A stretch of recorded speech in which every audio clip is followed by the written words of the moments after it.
Hi, welcome to another typology interview. We have Rick Callahan from the YouTube channel Rick Trickyrickyii, something like that.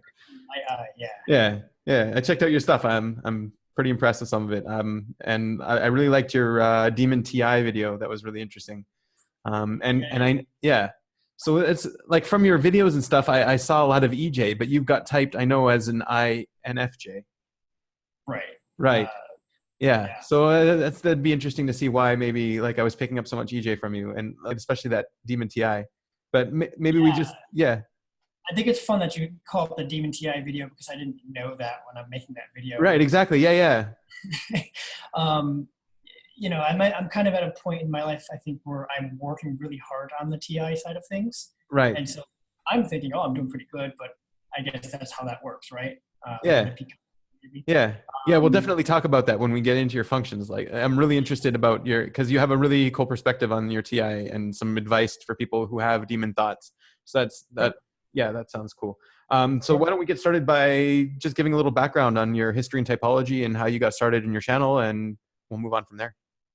Yeah, so I kind of got into type just by accident when I was younger in school, maybe middle school age. I don't remember exactly. There was a person who came in, was teaching people about Myers-Briggs, and they're talking about how people use this to figure out their career path. And they handed out these little survey form type things, and they kind of proctored like a little test for everybody. And at the end of it, the one that I got was INFJ.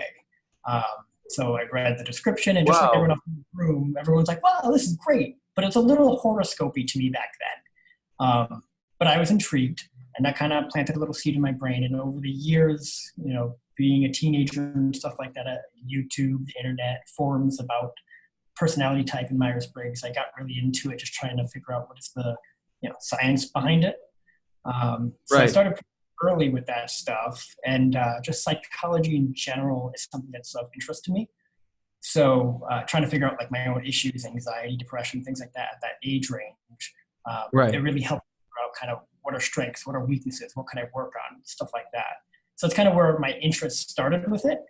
And then around the time, I think I was like early 20s, I started dabbling in some YouTube stuff just for fun, for expressing personal things, putting out little comedy videos. Those are all gone now. But I did make some Myers-Briggs related stuff, also gone now. Okay, cool. Can I just interrupt you for like a quick second? Your video feed froze. Maybe like stop your webcam and start it again. I'll just pause the video and we'll continue right from where you left off.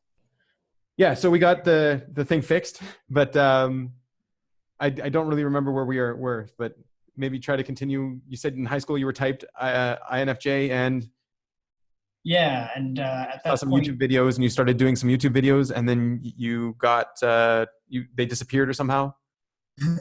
Yeah, I got rid of a lot of the videos that were kind of embarrassing. Right. Because I thought I knew a lot about all this stuff back then. Yeah. And I was kind of pompous, really. And so eventually I took these things down after putting it out on some INFJ forums, and people were like, yeah, okay, maybe, they were saying I was wrong on some stuff. So, a little hurt, Yes. Went away from it. Your identity, your TI identity there, yeah. Oh my God, I'm so weak. Yeah. So it kind of disappeared with that stuff for a while. And then I just did my own life, did some work stuff, started building a business, things like that. But it's always been an interest of mine, and sharing it with friends. Cool. Yeah. And so then you continued investigating it, and I guess you started your YouTube channel at some point? Yeah. So about a couple of years ago, there was a tragic and sudden death in my family. I'm sorry to hear that. Thank you. It was very unexpected and put everybody in a really weird place in the family, especially for me. It's like, it changed my identity for me. It's like, wow, this person was a part of who I was. He was always there in my life, right? Now, no longer there. It put me in a really rough spot, and I kind of went into therapy and started really diving more into this psychology stuff again. Right. So it resurfaced for me my interest of like Myers-Briggs typology, and this is when I stumbled upon like objective personality. That was an aha moment for me. And with all of that, I was able to figure out, someone's at my door. Can we pause? Yeah, we will pause, definitely. Yep. Yep. Sorry. Yeah, great. So basically going through therapy and diving back into the psychology stuff, I found the objective side of things, which was a big eye opener for me. It was something that I thought was missing in the Myers-Briggs world. It really helped me figure out different aspects of the functions and how they play together for myself. And I just wanted to dive into this and really start growing my own sense of self and identity outside of my family unit and things like Right. that. And part of that for me was realizing I need to actually put myself outside of my comfort zone. And so I started making random videos talking about this stuff on YouTube. So that's really where my YouTube channel has taken off again. So I think the first video I made within this last year regarding this stuff, within the last year, basically saying, hi, my name is Rick and I am an INFJ. Right. And I'm like running around my apartment. I don't think I'm wearing a shirt. I literally picked up my phone, started recording, and just blabbed away until something came out and put it online. And I just kept doing it the last however many months. Yeah. Yeah. Okay. So you got typed. I guess you did it through a phone call, but they both got you as the same type, both Damon and Shan? Yeah. So I guess they were stalking my YouTube channel a little bit as well. Right. Yeah. And then I was a member of the class or whatever, a student. And eventually they reached out and asked if I wanted to do a call just to chat. So we've had a few calls, and through these calls, Dave kind of confirmed what they both came to with the type. And they said, yeah, you actually would be an INFJ type, believe it or not. I'm like, oh, okay, because you guys convinced me through your YouTube series that maybe I'm not. Right, yeah. Yeah, so that was kind of cool. Yeah, that is cool, yeah. Yeah. Okay, so I guess you start with lead NI. Yes. Are you aware of it? Like, is it prevalent in your life? I think it's such an automatic thing. I'm not even aware of it. Right. At least that's my perspective of it. Does it feel like it's your identity as well, maybe? I think it used to be. I think I'm trying to almost denounce that to a certain level and be more reality based. Right. Especially with my work, I have to kind of talk about actual data points and things like that. Right. Do you feel like you're a double observer or a double decider? Sorry. Double decider, yes. Yes. Yes. Like, do you have an example, maybe a sensory example in your life that maybe, or a general sensory example? What are you doing to me? Yeah. No, so it's really the double deciding for me between like what we would say with the terminology like tribe perspectives. I know I'm really good at just kind of understanding other people's perspectives and how they might react or think or assume how they might react to something. Right. And then what do I think? And I'm always comparing like this or that, this or that, this or that, this or that, instantly all the time automatically. So that's sort of like seeing those different sides and then looking at like, how can I play off different options of what I might do or decide on something, literally decide. That's automatic and all the time. Anecdotally, when I was a kid, I would be taken to a store by my parents. If I was good, they might say, hey, go pick out one small toy. I couldn't do it, but I could pick out for everyone else in the family. Oh, my brother wants that. My other brother wants that. Me, I don't know. Depends. Depends on the context, right? So that's a demon identity, yeah. Demon identity at times is double deciding of so many options that I can see this, I can see this. Doesn't really matter, whichever one. You know? Right. So I'm on the same coin too. And from my identity as well, like if I need to pick something out for me, I guess for me, maybe I could have, but it wouldn't have been based on what I like. It'd be based on like reasons, you know? Yeah. It's like really hard to decide what you like, even as a lead TI. So yeah. Oh, that's interesting. That's good to hear, actually. That helps me. Yeah. When I've watched Dave and Shan's videos where they talk about reasons versus values. Yeah. I get values for others. Mine, I'm like, I got maybe a few. Yeah. Reasons, if I have good enough reasons and I pick one, it's like, that's it. It's done. It's solid. I know it. That's been huge for me in the last 6 months or so to like see kind of build a baby identity out of this and kind of stack it. Do you see that need in yourself for tribe validation? Yeah. Yeah. Yeah, all the time. Trying to work on it all the time too, but I think as I'm building this little baby identity, it's getting a lot easier to not be completely dependent on what is everyone else's values. It's more now that those values are just another data point I can put against my convictions or my reality, or whatever it is. Do you feel responsible to keep people happy around you? God, yes. It's all I do. Right. Yeah. I do a lot of, a term I use with friends is mental judo. Teach Right. people in a good place, make sure the environment is not even like my work environment here. It's like collaborative whiteboard behind me. Right. That's because somebody wanted it. Like, this is a nice little place here where a bunch of people can sit at these row of computers. It's not for necessarily me because I want it. It's because I want to make sure it's a nice environment for everyone who works here. So all the Nice. time. Yeah. So does that sometimes come at the expense of your own reasons and truth and stuff like that? That's the hard balance. Within my professional and work life, it's my truth first. So Okay. like on the schedule, I'm picking the team, I'm hiring the people I want, I'm working with the type of clients I want, the type of work I like doing, all that good stuff. So that's like my structure, my confines. And then it's within that like there's some chaos of like, all right, well, they want this, they want that, they would be happy with this, but it's still within like this larger structure of what I kind of dictate as right. Right. And because you're lead NI, I guess like it wouldn't be too hard for you to narrow things down and say no and stop possibilities and narrow in. Do you see that? If someone's going off on tangents or on rabbit holes that don't make sense to whatever the larger picture is, yeah, I can usually go, no, no, Yeah. it's not right. No, we're doing it because of these reasons. Oh, look at that, reasons, right? We're Yes. doing it for these reasons. This is the end goal, is the vision. And then we're like, we're trying to work towards it. This doesn't help, Right. Okay. So that sounds like you're arguing from your masculine TI. You have a masculine TI? Yes. Okay. All right. Cool. And then I guess maybe your NI would also be masculine. Is that how it works? Yeah. Yep. Okay. All right. So then you have like a double masculine sleep. Yes. Okay. And do you see? I didn't really get into your animals. So you're blast first. Right. I guess blast play. No.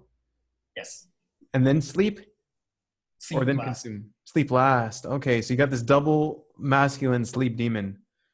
Yeah, man. Okay. Wow. Okay. We'll get there. Hope comes out. Right. Yeah. Okay. Interesting. So this masculine NI, have you been, like you said, it was hard for you to see, but like maybe you have some insight for people who want to know what it's like to have it as a savior. Like, how do you come to your conclusions? Do you guess really often? When you come to a guess, is it hard for you to change your mind? Stuff like that. Yeah. So, I mean, I feel like here's intuition happening right now. I feel like we're getting towards something that I can attack here. Right. As far as a response. But I think the intuition probably is pretty strong for me as far as seeing patterns and where things overlap. Not necessarily things that are completely disparate and totally opposite of each other. That's possible. I can do that, but it's more of like, what are the commonalities between things? Where is Right. the harmony? How do things kind of boil down to an essence? Yes. Essence is what I say almost all the time in every single meeting I have with a client, actually. Right. Brand essence. What is the essence of what we're trying to do? Blah, blah, blah. And I find that my natural strength, I can trust that I do without even trying, is especially working with clients or friends or people I coach, they're just coming in and they're spitting out a bunch of stuff, and I'm automatically bookmarking. This is like this is a part of that. This lumps here, this lumps here, this lumps here, and this is how they overlap. We're really talking about this.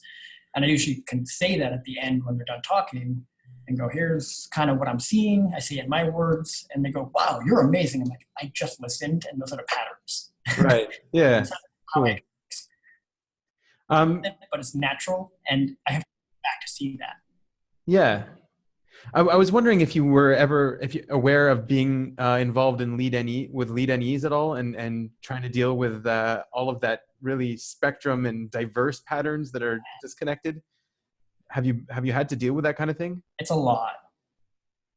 Yeah, a lot. It's a lot. It used to. So I have a few friends that I believe are lead NE, Right. and they just love to talk about anything that could be a pattern. Anything, even if it doesn't relate to anything we're actually doing or talking about or trying to get towards. And that just usually gives me anxiety. Right. It's kind of opposite internally. I just feel like, what are you getting at? But usually both friends, I can kind of be I can be playful in like a rude way with the guy friends. Like, come on, you're not actually making sense. What are we really trying to talk about here? And then I can push them towards a conversation point that we're trying to talk about. Yeah. So for me, I get in conversations with people and we get on one topic and like they move on to a different topic. And I'm like, wait, we didn't even get to the essence of this topic yet. Like, do you get that kind of thing? Oh yeah, absolutely. But then there's a part of me where it's like, I have to gauge, do I want to keep the harmony of what's happening, the dynamic, or are we accomplish something? Those are two totally different mindsets for me. And I have to kind of pick in that moment, what are we doing? If it's a new person, I'm going to lean towards more of an FE approach of like, let this play out. I'm going to go along and keep them happy, let them talk about whatever, but I'm not going to be able to contribute anything of substance or get this anywhere. So there's that. Right. That's losing a sense of self there. Pick one or the other. Do you find that also the concepts and the essences that you determine are very structured and very solid, and it's hard maybe to change your concept or something like that? Change your plans? Yeah, I'm not the most that's sporadic. What's that word? You just go do anything. I'm not that person. Like if I have a plan how something is going to play out for the day I'm going to do, and someone in the last minute changes plans on me, that's a very slow moving ship to navigate towards those new plans. It's just kind of rough to deal with at that point. But again, I can also go, you know what, screw it. I'll go along with it, but it's internally there's some like slowly churning pieces that have to keep up. Yeah, I really identify with that actually. Yeah. Kind of difficult. I need to ask and like, well, why? Well, why? Well, why are we not doing this? Well, then what about this? Then what about this? What about this? Until I finally go, okay, I get it. Fine. Okay. Yeah. We touched a little bit on your FE. Maybe tell me about what the spectrum of values looks like to you. How aware are you of everyone else's values and what values are around you? And I don't know, that kind of thing. I think I'm constantly picking up a lot of subconscious drives and motives of other people. Always, really? Whether there's like body language or the way people don't talk about certain things. If you ask them a question like, how are you? And they say, I'm good, how are you? Okay, that was a little too quick to say, I'm good, how are you? So it's a deflection. They're going back to me. They don't want to talk about themselves. And that's all instinctual, automatic.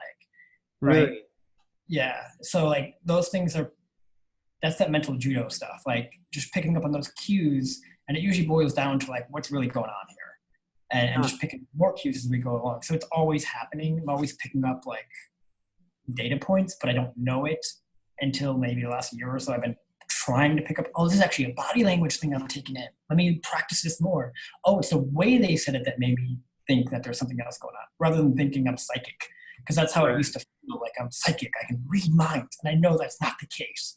It's just like picking up a lot of subconscious cues and what drives them, getting a baseline for the person, and the dynamics they're usually portraying or giving or doing. Right. Is something against that? Is something kind of giving a little friction? I pick up on that very, very quickly. Right. Do you get into trouble being aware of that kind of thing? How so? You tell me.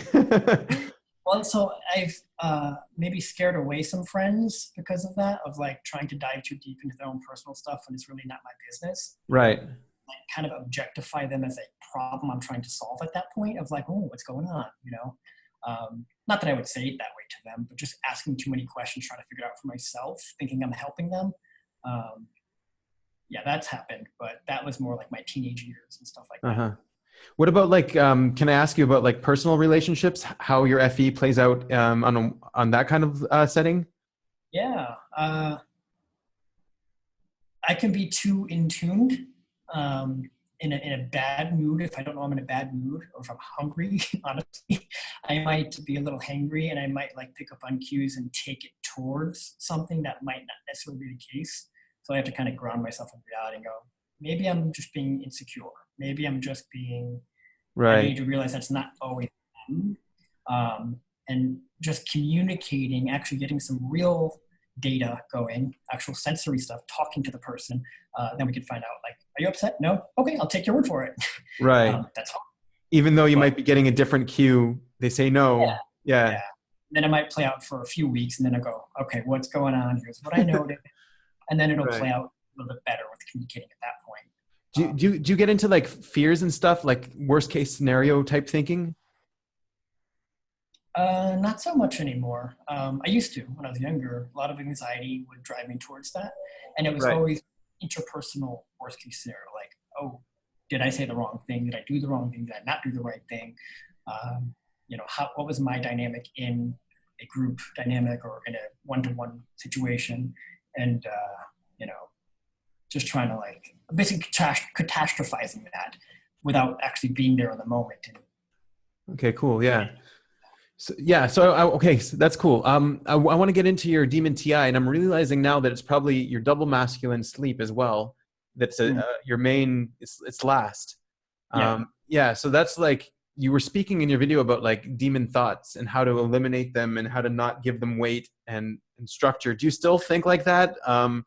Or I don't know, maybe tell me a little bit about it. Let's get started at least. I'm trying to remember that specific video is the one where I was like telling a story about being stuck on my couch and then in my bathroom, right? For like in your bathroom. Yep. Yeah. It was a loop. It was like an obsessive compulsive mental loop. I couldn't stop it. It was scary. Never had that happen in my life before. So that was a point where, again, it was a dark time after losing that person in my family. But essentially what was happening was I didn't know myself enough of my own identity. And so I was trying to like decide, what do I want to do today? And I couldn't pick anything because I didn't have anyone to bounce it off of. I was alone. I was with myself. And my brain was just looping and just picking, try. And I was stuck. And what I had to realize was, I don't have a sense of self that I'm working with here. I'm not grounding myself in reality. I'm not coming to the T and the S, the thinking and the sensory. I'm stuck in this mental area, this just intuitive, feely area, and it's fluffy. And there's nothing real there. I don't remember what your question was, but I think we're navigating. We're getting somewhere. So your TI, are you aware of your logic? Are you aware of your reasons? Are you aware of your personal truth? It's a feeling still. I think maybe the intuition is still kind of there. It's like just a fuzzy abstract concept of like, I kind of know what I want, but it's like a distant, fuzzy, abstract thing in general in life or with any decision. It's rare that it's like concretely, I want this because of this reason, logically, blah, blah, blah. I have to actually externalize it. I have to put it out into like, I have to write it out or literally just start drawing or creating something. And it's literally going to like show up in the thing I'm making. So I do a lot of like creative work, or I'll literally use my iPad and I'll like sketch out like diagrams and flow charts and try to like externalize the thinking because it takes away fluffy abstractness and it grounds it into reality. For me. I talked to another demon sleep that has the same functions as us. And he was using a lot of whiteboards to do the sleep externally. Yeah, exactly. And so that he didn't do it internally. He was trying to always do it externally for some reason. I have to do that. I have to. If I don't, it's just floating in here in abstract land. And I get like, I literally get like physically anxious, and it's like I can't control it. So once I get it out, I'm looking down here because I have my iPad. This is a lifesaver. I write and draw and sketch all sorts of stuff there to get it out of my brain and externalize it. And then I go back and I review it and I go, oh, that's what I'm thinking. That's why I have an issue. I'm considering two options and here's all the pros and cons that I listed out, not even knowing that's what I was doing. It just kind of happens. Thinking is kind of at a level where I don't even know it's happening. It's just in there. And I'm mixing it in my brain with other people's stuff because I'm so used to giving my focus to the tribe and the people. That for me to do it for myself, I have to be alone. I have to write it out. If I'm with people, I have to be very vulnerable and expose it to a whiteboard. That sort of process, Right. Oh, so that is vulnerable for you to expose your ideas externally. Very much so. Yeah. Like that's why the YouTube is a big deal for me to actually like just talk. Right. Does it feel painful if you were wrong or if you said, or if your logic was flawed in some way? Yeah, that's the one right there. It's painful, and you get shamed about it? Yeah, there's shame to like if I'm wrong in my logic, but I think there's confidence being built in stubbing my toes enough now and going, Right. oh, all right, well, I was kind of wrong there, but whatever. It doesn't really matter. Yeah. I'm still a person, you know. Right. I'm still figuring Yeah. For me, I'm never wrong, right? it out. I, Never. I can't, like, yeah, that's the thing. I can't be wrong because, like, that's my identity. If my identity is wrong, then there's something wrong with me, you know? So I can't be wrong. But the logic I got to my decision was always right, but there was somewhere in the process, there was always a reason why I got to my conclusion, right? Like, oh, that's the reason, you know? And I could always figure out why I came to my conclusion. It's not that I was wrong, I just used the wrong steps. Do you identify with that kind of thing? I want to say yes, but I'm also like, I don't want to admit that. Right. I don't know if it's as strong though, to be honest. Like, I think it's something that I'm starting to confront, and I'm unveiling that for myself, you know, recently. Right. Yeah, it's like, given the circumstances, the context, and what I knew at the time, of course I was right. Like, Yes. how can and people just need to understand all of that. Right. That's kind of the inner drive of like, I can't expose a decision without exposing also all the context that goes along with it that I process externally. I blast it out. I don't actually process it. Right. Just, that's kind of where it is for me there. Do you find that it's important to you to when you are wrong to find why it happened, like where in the process, how you made the mistake in getting to where you got, or do you just stubbornly be like, no, I was right and these guys don't know anything? Like, I don't think I do that. That's the right. latter though. I don't think I do. I try to be very conscious of the other people, because if it's like a debate or argument, I try to very much understand all their logic. That's easy. I can take that in and like, it's external, right? It's when I have to explain mine clearly and concisely to them that I struggle. And if I didn't spend so much time trying to articulate it in something outside of myself, like a piece of paper or a report or a diagram or a picture or whatever, then I'm not gonna be able to say where it went wrong. I'm just gonna go, I don't know, maybe I am wrong, I'm reading right, without looking at the thing that kind of articulates it well for me. I can't see it. Yeah, that's really interesting, because like you're blast first, but you're speaking about your difficulty to express yourself, which I can express context. I can express things that are about other people and motives and drives. I can express kind of processes of myself or what processes seem to work, but to express like, how do I feel? Well, it depends. What do you mean? To express what's my favorite type of food or something. Well, depends on what kind of food we're talking about. Like, what kind of mood am I in? There's just too many variables. Right. Yeah. Like, we need to boil it down to some, what's our objective in this question? Like, I'm always questioning. So. Do you find that you're really able to identify contradictions, or that contradictions are difficult for you, or you're able to just throw them out and be like, screw contradictions, I'll just go with what the tribe wants? No, they're always there and they eat at me. But I have a desire to understand it. So if the contradiction is there, I want to find out why, like if it's something internal to the tribe and there's a contradiction there, I need to understand why. I'm looking at this the whole time, you know, the tribe. You know, well, where's the variation? What's the difference? Why this? Why your reasons? Why whatever?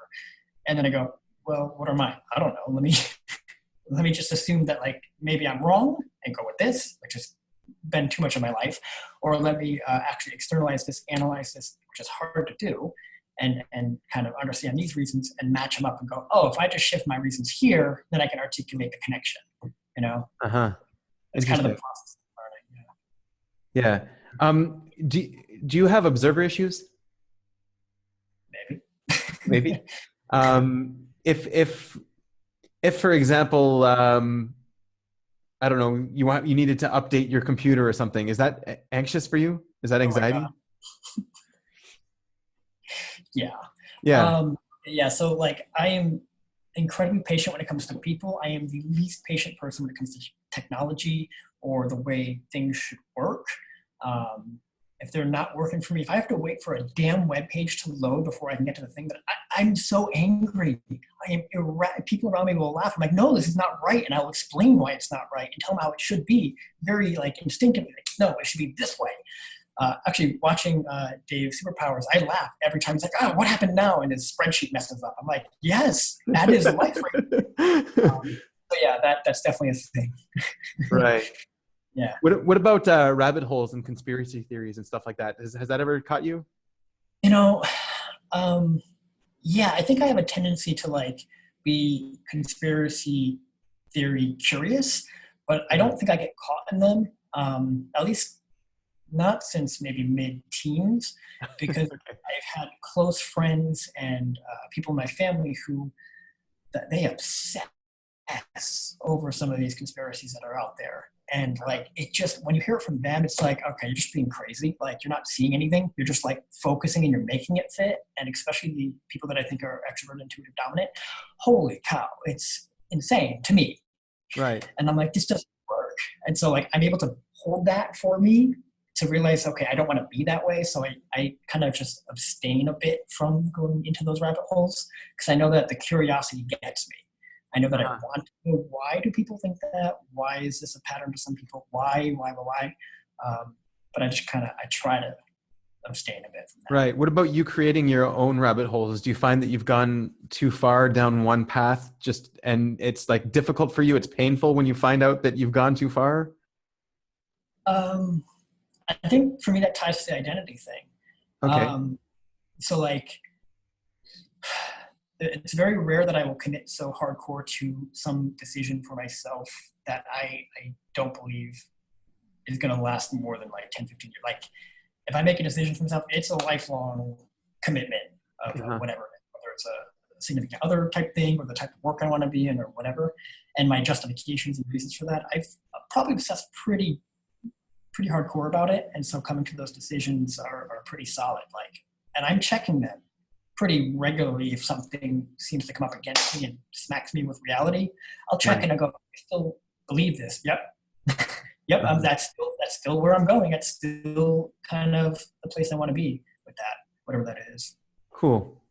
Yeah. Okay. So your feminine sensory demon, it's, do you find on the spectrum of people, like I know everybody thinks they have a bad memory, but like on the spectrum of memories, do you feel like your memory is bad?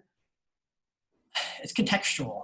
Okay. And it's contextual to either, what do I mean by that? Like impressions of things you can remember, but the thing themselves is hard? Yeah, I will paraphrase everything terribly and quote nothing accurately ever. Like that's just how it works. And if I do quote something accurately, it's because like somehow I burned it into somewhere in my brain that this is critically important to remember. Right. And it's probably a very small detail that is a part of my identity. Otherwise, one way I try to remember things is, oh, that concept, usually it's a concept, is important to this person for these reasons. I can remember that well. And I will even bring up the context of when that person told me those things to that person if I need to know, wow, you have a great memory. I'm like, thanks. But I also know there's only a phone number or a birthday or a name, poof, gone immediately. Just not even a thing. Yeah. Anything more like finite like that. Conceptually broad contexts I can remember, hang on to pretty well and lump them together where I need to and apply them. But if it's like a detail thing, a measurement, anything with math, again, that sort of stuff, no. It's really hard to retain. I have to document it somewhere. Do you feel responsible sometimes to remember certain things? Like what? Like people's names? Yeah, I feel like a jerk every time I immediately meet someone, shake their hand and go, nice to meet you, John Doe, and I just, poof, it's gone. Like in my head, I'm going, oh God, I already forgot his name. And he's not wearing a name tag. Oh no. But like the shame and guilt behind that has subsided. Now it's more of a joke for me inside my own mind. That's just kind of the person I am. And then I will remember about the story of that person and what they care about and what they're trying to do in life or whatever. But their name, who knows? What about gathering in new information and new details? Are you able to do that? Do you enjoy doing that? Do you enjoy learning new things, or is it painful for you? No, I love learning. I hate being taught, if that makes sense, right? I love to like explore and be curious. I love to learn anything about sciences and challenging riddles and puzzles are really fun, even though I get really angry if I can't figure it out. That stuff is fantastic for me. I love being having kind of disciplines in all different areas. And for example, a little anecdote here. In my business, I do a lot of marketing and brand strategy work and designing. I work with businesses, not in any specific industry, but all of them, so long as I can work with a business owner of a small business. And that's because I love learning, like, oh, this business owner solved these problems these ways. Let me take some of that context and apply it over here for this client. Oh, wow. Like, that was eye-opening. One of my friends taught me that trick. That's been wonderful for me because I'm like, it's all the same. Holy cow, it's all the same. Everyone's solving the same over. Learn what's successful here and apply it there, and learn what's successful here and apply it there. And yeah, it's like playing chess with two people and having them play against each other and not telling them, sort of thing. Yeah. So like that sort of learning I love, especially when you kind of can abstract it and conceptualize and apply and then bring it down to detail again. I love doing that process of like, how do we bring it up to this abstract and then like reapply elsewhere in a new way. Right. That's really cool to me. But yeah, that's like cool too. Like you're learning how this person abstractly is running their business and how they overcame certain difficulties by having this sort of direction. And then, I really like that. That's cool. Yeah. It's fun. It's a fun challenge for me because it's not like I don't always remember all the details of like exact. But you don't need to. I know I can go back. Yeah, you don't need to. Yeah, I get the same thing. Yeah, I get the same thing. It's like if I remember a concept, if I've been able to boil it down to a concept, it's mine forever. I'll never forget it, and I can always bring the details out of it again. I can always apply it somewhere. Right. But but remembering actual details and how I got to that concept, I don't know. I don't know. So I was terrible in school. I couldn't remember and regurgitate data, but I was really good at long form essays. So I would get like a psych course in college. I'd be amazing on the long form questions, but multiple choice, I'm like, well, I could see either one of these. It could be this, it could be that. So like remember detail like that? No, but when you abstract it, Do you find that like you don't need that much sensory data in order to form your conclusions? That's a trick question, man. Well, because I'm in the point where I'm trying hard to say, I need sensory data. I need it. It's a must-have. But like you need it, but you find that you need more and more and more? Or like once you figured it out, you don't need any more, you don't want any more? It's all justification or rationalization of what I already know. It's just using it to apply a better context that I can communicate, right? So when I was explaining, being able to articulate, I'm already moving on from the idea, look at that. But basically being able to use the data to justify what I already kind of figured out and then articulate with those data points in a nice formulated way externally of myself and go, look, see, it's real. Do you find that if you have contradictory data to a concept you already have, that you would just ignore it or just not even notice it and it comes back to bite you at some point? So I work in marketing, right? So it's really powerful to be able to see all those spectrums, or the spectrum of all those different conflicting points of view or whatever it is. And to be able to say the contrast of this is the conflict versus this, that's why this is better because of these reasons of this thing. To be able to know that is even more powerful to me. And I do that a lot with brand positioning with my work. So being able to say like why one company does things the way it does in contrast to other people who disagree with that, a different company does it in a different way. To be able to like position that in contrast to each other is powerful, I think. So like I don't avoid it. I actually will seek it out, mostly for work, but it's taught my brain to do that elsewhere too, I guess. Interesting. Really cool. So yeah, we can get into some of the stuff you have to promote here. You have your YouTube channel. We'll put that in the description, right? You have your own personal channel that sort of you're doing side projects with, like little shorts. So I do a lot of, I think I said earlier that I do a lot of like, I just create stuff for the sake of like expressing myself and understanding my own emotions, like art therapy, I guess. Right. And started putting up a couple of things online, hidden places. One of them is a channel I shared with you. It has one video, incredibly dark, but for me to create that, it actually released a lot of the emotional pressure that was there, because now I understand it. Yeah, I get that. Yeah. Yeah, so that one is about addiction. So we're welcome to link to that if you want. Yeah, we'll put the link there. Yeah. So this is like this is your personal side channel, not your type channel, not your INFJ channel. Right. Yeah. So we'll put your INFJ channel. We'll put that. Then you also have a business website and a business channel that you're doing for helping small businesses. Yep. So that's the branding and marketing stuff I'm talking about. So branding and marketing. Company is called Creative, Cool. Krative, creative.com. And then I'll give you the link. That you and you've been in this for a while. It's since 2006 or 5, you said? 2006, I started the business. I was freelancing since I was 14. I'm 35 now. Right. Okay. Yeah. Awesome, man. Yeah. So we'll put all that there. You have something else, or you got tons of stuff going on, man? I know. I like to do stuff, you know. Cool. No, yeah. And really appreciate this. Thank you so much. It was really amazing. And you were really honest, and you shared some really cool, important things. So thanks a lot, man. Thank you. I appreciate it. Yeah. Have a good one. Thanks.